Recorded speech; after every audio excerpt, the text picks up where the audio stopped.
জীবনভর জানতাম শিবিরের মধ্যে তিনটা গুণ: বেয়াদব, বেআমল, উশৃঙ্খল।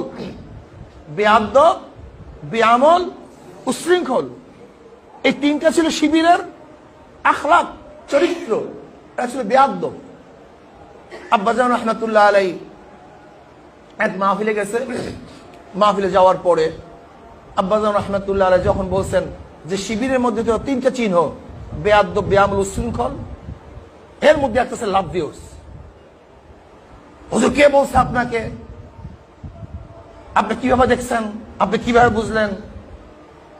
এবার আব্বাজান রহমাতুল্লাহ আলাইহি বলেন সমস্ত শ্রোতাদেরকে যে ভাই কি মনে করেন, এই ছেলে এই বাচ্চাটা কি আমার ছেলের চেয়েও ছোট না?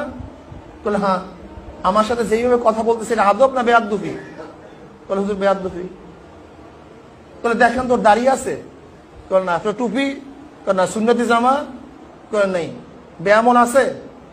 আর উশৃঙ্খল তো আপনার দেখিনি, কথায় কথায় বাদাম নিয়ে অমুক নিয়ে হলে হলে মারামারি কাটাকাটি, ব্যাস কারবার শেষ। এই ছিল তাদের আলামত, বেয়াদব, বেআমল, উশৃঙ্খল।